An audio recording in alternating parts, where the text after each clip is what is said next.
And just like that, the XRP Bulls come on back. And we got Vanguard, Bank of America now joining the party, only recommending a 4% allocation to crypto though. Some of us might have over half our net worth in this crypto investment, maybe more. And so we're going to get right on into this update, folks. We have a lot to cover. I'm going to try to pack it in. So pay attention, stay tapped in. If you haven't already, subscribe, hit that notification bell, and all of our community resources are available at zachrector.com. Japan's 10-year yield jumps to the highest level since the global financial crisis. It's up at 1.8%. Here's a look at the chart on that 10-year. I also seeing the 20-year up to 2.8. It's going crazy over there, and this is a big headwind that we face in the broader market. We ripped the Band-Aid off in crypto during the 10/10 liquidation event, wiped out all of our leverage, and we're ready to start moving back up. We got our clean slate, got strong fundamentals and catalyst. We're ready to go. But if you look around us, right, everything else is on fire. Everything else is burning down as we speak. And so in tomorrow's update, I'm actually going to break down XRP versus the yen carry trade. I see a lot of people talking about this yen carry trade now. This is something that we've been watching for a couple years, and I think it'll be time to put together a nice update on where it's at, how we got here, and what to expect, and how XRP and digital assets should hold up considering everything that's going down over there. So we'll talk about that in tomorrow's update, but we're looking here today. The UK law now officially recognizes digital assets. Big step forward, treating it as property. That's a crucial development over there in the UK. Good to see. Nice to see some good news finally out of the UK. SEC Chair Paul Atkins working with Congress on crypto regulations. Because we're short on time here, I'm not going to play the clip, but he said that they are pushing to get it done by the end of the year.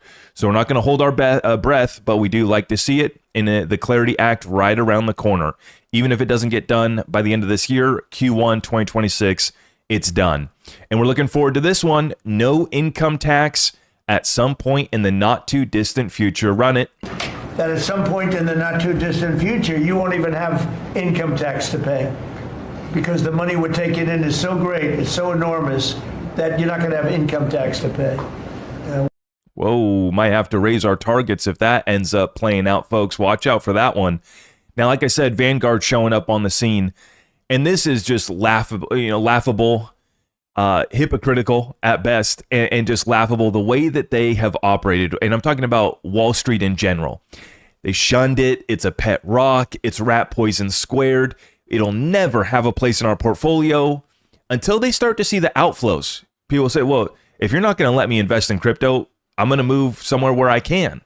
And so once those outflows started, I think that's when they said, okay, we can't let this go on any further, and they flipped the switch. This is $11 trillion asset manager Vanguard. Here's how it started versus how it's going. Vanguard CEO says they will not offer spot Bitcoin ETFs because it does not belong in a long-term portfolio and it's not a store of value. Fast forward to yesterday, they are going to open up the crypto ETFs for their clients, and that started today. That does include the XRP ETFs. This party's getting started now. Vanguard's approach, we're not going to offer it because they focus on products that generate cash flow in a transparent way, such as interest payments and dividends. At this time, Vanguard has no plans to launch our own cryptocurrency ETFs or mutual funds, but they are going to open it up for their clients. And this is our opportunity. This is how we front run the greatest transfer of wealth in world history.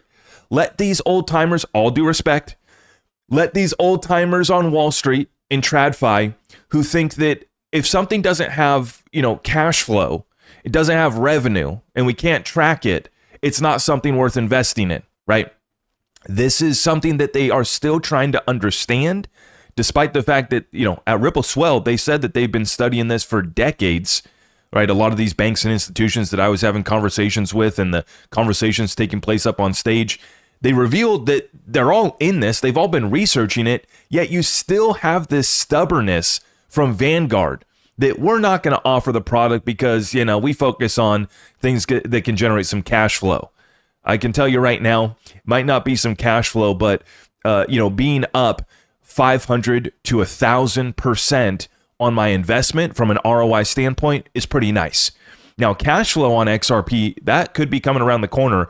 We had some recent conversations about XRP staking David Schwartz and other developers bringing up that conversation. And so you want some cash flow, you might be able to get it. That conversation's happening right now. Bank of America joining the party, officially recommends clients put up to 4% of their portfolio in crypto. Now, stop with this nonsense. In the Bitcoin publications, they'll run with this and say that Bank of America said only invest in Bitcoin.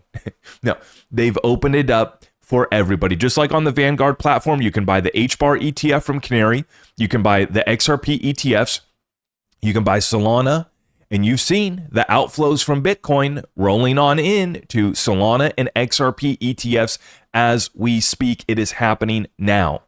Now, Bank of America has been partnered up with Ripple since 2016, 17 timeframe there. So they've been in this game for a long time, partnered up with Ripple.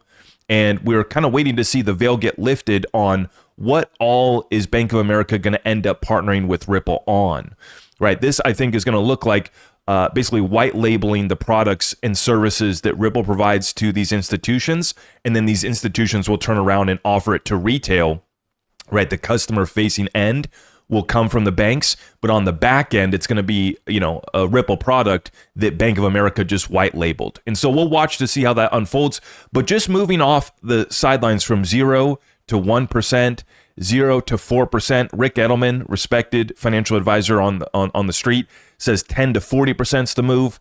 For some of us, half our net worth or more is tied up in these digital assets, and maybe most of that's XRP. I know that 95% of my crypto exposure is to XRP. Directly through XRP, my XRP long, which has grown substantially, and I am, yes, still in my XRP long, and the XRP meme coins that I have. Don't ask me about my meme coins. They're doing all right. They're down substantially, but we still have some plays there at the digital casino on the XRP ledger. But folks, what we're watching right now is Wall Street, the financial advisors, and maybe your financial advisors now flip the switch and now they're recommending it.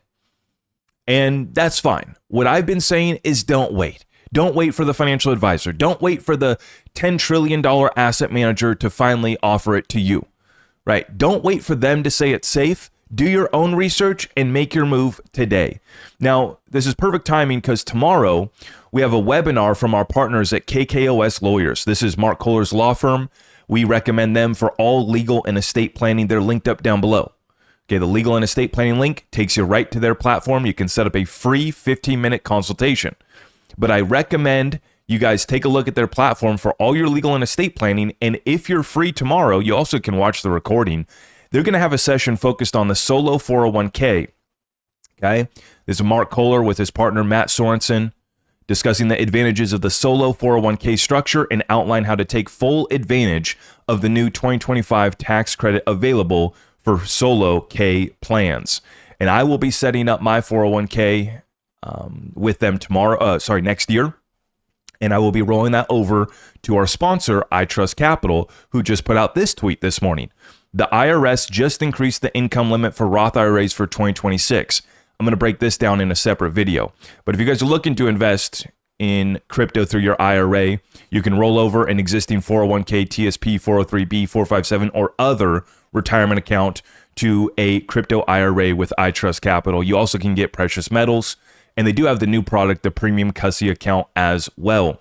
But if you're looking for the link for this, I shared it in the Discord group, and I'm also going to share it on my Patreon. So just head on over there to those links, and you can find the link to sign up for that webinar. Okay, now let's get into it, folks. We have updates here on the holdings of the ETFs. And I'm going to show you and make a very clear point right here that last month, November, I tracked this. You guys watched my update yesterday. We talked about the outflows on the centralized exchanges for XRP to the tune of $808 million out of XRP in the month of November. So XRP's market cap dropped by $41 billion. We had $808 million of outflows, giving us a market cap multiplier of 50.89. 589. There's that number again. And the reason why I'm bringing this up here is to show you how it's such an interesting coincidence. The same amount of money that was leaving XRP on centralized exchanges, retail scared and selling off XRP, is nearly the same identical amount of inflows that we saw coming in through the ETFs. So here's the updated holdings from Canary Capital. They're at 161 million. We look at Grayscale, they're at 38 million. We slide on over to Bitwise, and they are now at 83 million. And this is numbers updated as of yesterday. Franklin Templeton now up to 53 million. Okay, and then we also checked the Rex Osprey. They're down on their XRP since I last checked. It was at 32 million. Now they're down to 29 million. But you'll notice they have the CoinShares physical XRP makes up about 40% of the ETF. And so they have 577,000 shares of that XRP ETP that is in Switzerland. So they're getting exposure to XRP through that ETP in Switzerland. So there's XRP backing that ETP, but the direct XRP holdings that they have is 29 million. So I went to Google to add this all up to get the fresh number. And so it's 365,450,797 XRP as of this morning that is backing these ETFs. Now, if you take 365 times 2, right, you're over $700 million worth, right? A $2 XRP, and obviously XRP's moved up this morning, but I'm just rounding off for easy math, right? You're looking at over $700 million of inflows into the XRP ETFs since they went live, which started only on November 13th for Canary. Rex has been live since September. And so we're watching in real time the same amount of outflows of retail traders who gave up on XRP. I'm done with XRP. I'm out. They're selling off to the tune of 800 million of outflows in November. In just the back half of the month of November, from November 13th on, and really Franklin Templeton and Grayscale didn't even go live till the 24th. So you're talking about like 7 to 14 days of trading for these ETFs. The same amount came right on in the form of inflows into the ETFs. Now, this is why the gap between the haves and the have-nots will only grow from here. This is an example that can be seen across the broader markets as a whole in the wealth gap between the rich and the poor. At the same time that retail is exiting and selling off their XRP because they're scared, whatever their reason may be. And some folks have to sell because times are tough out there. I get that. I'm not going to beat up anybody over this, right? I'm just acknowledging the facts before us. You have 800 million of outflows, 700 plus million coming into XRP ETFs, and that's now 365 million XRP backing these ETFs. And this is what I put out on November 26th. We were approaching 300 million. And so here in just a few more trading days, we're now at 365 million XRP. Now, this is great. XRP is moving back up. What are the key levels that we need to break and watch out for to confirm that the bulls are in control? Let's get into it. Dom Trader View. If you inverse the chart over the last 6 weeks, you'll see a perfect 3-drive pattern, a very accurate reversal setup in crypto. We can see a higher low has finally formed, which can hint at the first sign of a trend change developing. Bulls need to regain the monthly VWAP around $2.22, and that would be the shift for a rally back towards $2.50. The order books are clear. If there was a time, it's now for this trend to shift. If this setup fails, acceptance under $2 is next, and the end of the year is ugly. So basically, we need to recapture, go above $2.22 to confirm that the bulls are back in control. That would set us up for that move back to $2.50. If we don't, then we'll have some concerns. But I'm not even going to really talk about that. I mean, obviously, any good trader, any good investor is going to weigh both sides of this. And so let's just watch what the market's going to do here. We've set ourselves up perfectly. On the defensive side of our portfolio, our silver's up 100% on the year. On the offensive side of our portfolio, we've seen appreciation of 500 to 1,000% on our XRP investment, along with many multiples made on our other good utility cryptocurrencies. And so what we're seeing right now for Bitcoin is we're up at 92,000. It's looking like we have bottomed out. It's looking like the bulls are now going to be back in control. Okay, we were watching for Bitcoin to break above 91,200. That's the level that I want to see us close above on the daily candle here. Sliding over to XRP, we need to reclaim $2.22. Where once again, we went back to $1.98 yesterday, and you did not get very long to buy under $2. And so I hope that you got your orders in. We're back up to 217 and moving back up here with strength today. Big green candle. And so this is why not for 1 second did we think about getting bearish, because we can see the transfer of wealth taking place. Retail getting scared, and it's all done by design. The market makers shaking you out, scaring you, and all of the negativity that I read in the comments only made me more bullish. The more that people cry in the comments, the more bullish I get. And that's what I've seen, especially over the last few days. And just like that, the market reverses. Hopefully you got your order in, and all those folks that were waiting for it to go back to $1.50, go back to 50 cents, those times are long gone. And so I hope that you're still on the train.